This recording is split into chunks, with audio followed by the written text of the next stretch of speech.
We've made state police and National Guardsmen available. I'm declaring a public state of emergency. It's a war zone out there. They're destroying the city. Police! I'm just going to assume you're all criminals. You don't talk about this to anyone ever. You understand? What's going on, guys? In this video, I'm going to be reviewing Detroit, starring John Boyega, Will Poulter, Anthony Mackie. Great cast in this movie. And the thing is there's a lot of big names like John Boyega and Anthony Mackie, but also the more of the unknowns in the movie are fantastic too. All the acting in this movie is fantastic. Let me just start off by saying that this might be the most powerful movie I've ever seen in my life, which is saying a lot because I've seen a lot of powerful movies. And I remember I saw, I'm not going to say who it was, but I remember seeing a review come out a couple weeks ago. It was a guy who, you know, I trust actually a lot, like when it comes to reviews, and I respect his opinion usually. And I saw his review and he was just shitting on the movie. And I was like, oh damn, this movie, this movie looked so good, what the hell? And he was just so wrong. And I mean, film is subjective, but what the fuck was he thinking? I mean, he was like he hated every second of it. The whole movie was miscast. The direction is awful. The structure is all over the place. I'm like, dude, what are you talking? What movie did he see? Because this movie was so damn good all the way around. Let me talk about Kathryn Bigalow because she's great. And you know, the Hurt Locker, I'm a big fan of the Hurt Locker. I love it. Zero Dark 30, not so much. I think it's a little overrated. I see why people like it so much, but like I just wasn't a huge fan of that movie. I didn't really get the hype. But there's no doubt that Kathryn Bigalow is a fantastic director, and she has an Oscar on her mantle to show that. She killed it with this movie, and I'm actually a little disappointed because I think this movie might have come out a little too early to get the credit it deserves at the Oscars. I mean, I'm hoping to see a few nominations, but I really wish this movie would have came out in October or November, because I'm telling you what, John Boyega would be nominated, maybe Will Poulter, because he was great. He has you just hate him, and that's the point. That's the point of the character.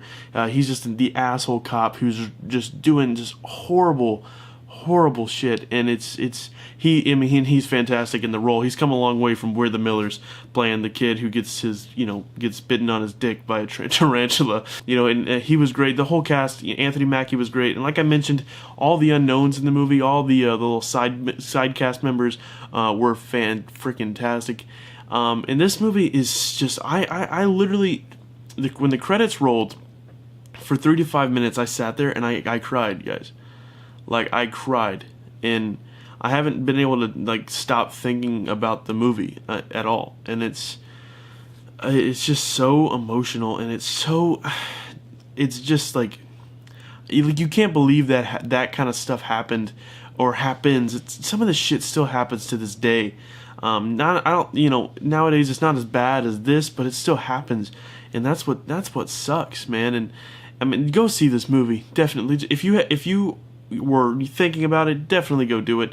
And I mentioned that one review, that bad review that I mentioned at the beginning, but everybody else loves it. I mean, I think it's at like 92% on Rotten Tomatoes, which is fantastic, and it deserves that grade. This movie and it doesn't pull punches. That's what I loved about it. It doesn't pull punches. Shit happens, and you think like, oh man, that's could happen, but it's not gonna happen, and then it happens, and it is just, and I love that about the film. And another thing, I love the way it was shot. It was very Paul Greengrass, like the Bourne movies kind of thing, like with the it's almost like you're watching a documentary, and it's really cool because it feels like it, man.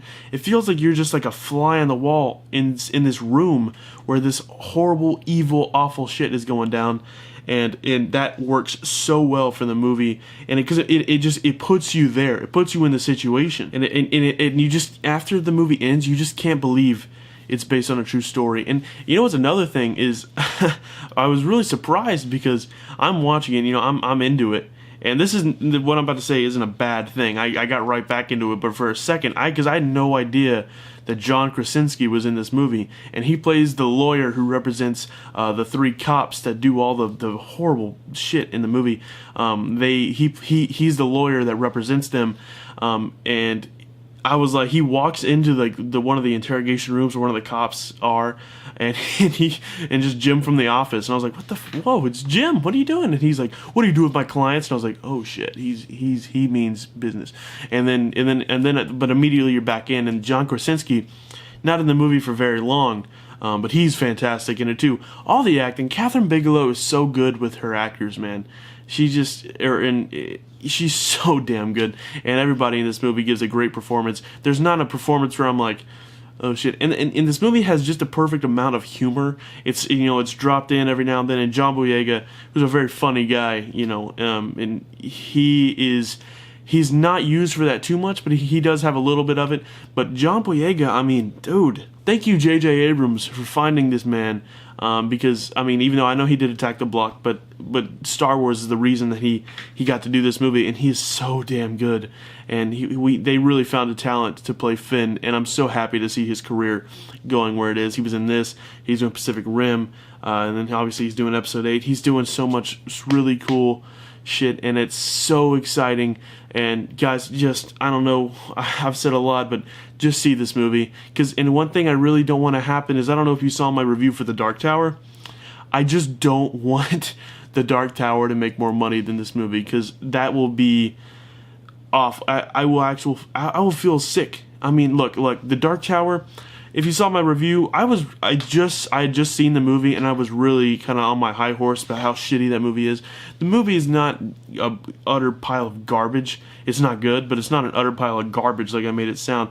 But the thing is, Detroit deserves to make so much more money than The Dark Tower, and sadly, I don't think that's going to happen, because, I mean, I saw this movie, it's Friday night, I saw it at a 6:30 showing, and it was about half full, and I don't know how many people went to see The Dark Tower, but I'm guessing it was more than that were in my theater.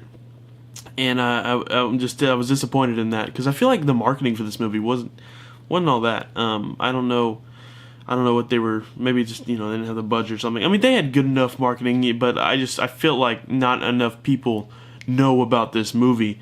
But which is a damn shame. Are you guys gonna see it? Tell me down below, and after you see it, come back here and tell me what you thought. Really interested to hear what you'll have to say about it. If you haven't already, follow me on Twitter at OutlawNoah, and also I have an Instagram, Noah the Outlaw. You can follow me there. And also, if you could, please leave a like and subscribe. It helps me out a lot. Lets me know that y'all like what I'm doing.